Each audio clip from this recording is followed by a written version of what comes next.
quand tu penses pas que tu sais très bien que tu as eu 10%, 7% de chances de gagner à Limoges. Donc perdre en soi, c'est pas une contre-performance, on va dire. Ce qui est une contre-performance, c'est le visage qu'on a montré, c'est-à-dire un visage sans combat, comme quand Nancy a durci le jeu en deuxième mi-temps et a monté son niveau d'intensité défensif et surtout dans les contacts, dans le combat. Et là, on n'a pas été présent. Donc c'est quand même une donnée qui est un petit peu récurrente depuis le début de la saison.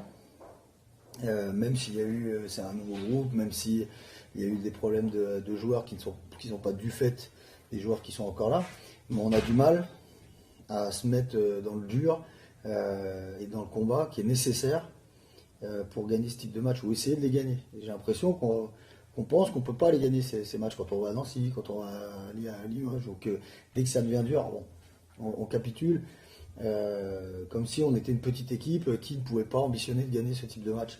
Alors, voilà, c'est le seul truc qui me dérange un petit peu, c'est qu'il faudra qu'on croit un peu plus en nous et qu'on essaye d'aller au mastic, au charbon.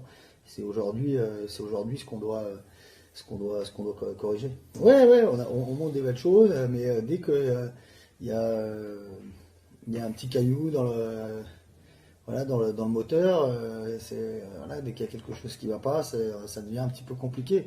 Bon, ce qui est pas illogique non plus quand on n'a pas un groupe qui a l'habitude de vivre ensemble et des nouveaux joueurs qui arrivent, etc. Mais bon, euh, je pense qu'on ne peut plus accepter d'être dominé à ce point-là au rebond, même s'il y a l'absence d'un poste 5 et qu'on est obligé de décoller en permanence Jean-Michel sur le poste 3. On peut admettre de perdre la bataille du rebond, voilà, parce qu'ils ne sont pas responsables de ce qu'est l'équipe à l'heure actuelle en termes de, de profil de joueurs, mais je pense qu'on aurait pu limiter quand même un peu plus. Donc clairement, il faut que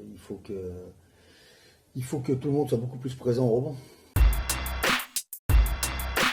Oui, oui, bah, on l'attend avec impatience, qui redensifie notre raquette, qu'on ait un joueur de plus qui puisse nous prendre 7, 8, 9 rebonds dans un match, qui va enlever des deuxièmes chances aux adversaires, qui va nous permettre, nous, d'avoir des possibilités de courir et de mettre du rythme, de ne pas subir en permanence des deux défenses d'affilée, trois défenses d'affilée, parce qu'on prend un, deux rebonds offensifs sur la tête.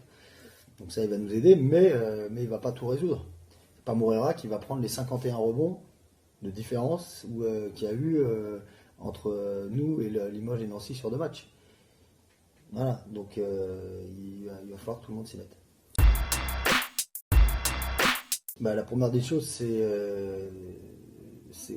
l'enjeu du match au niveau du classement qui, à mon avis, prend pour nous un peu le pas sur la notion de derby.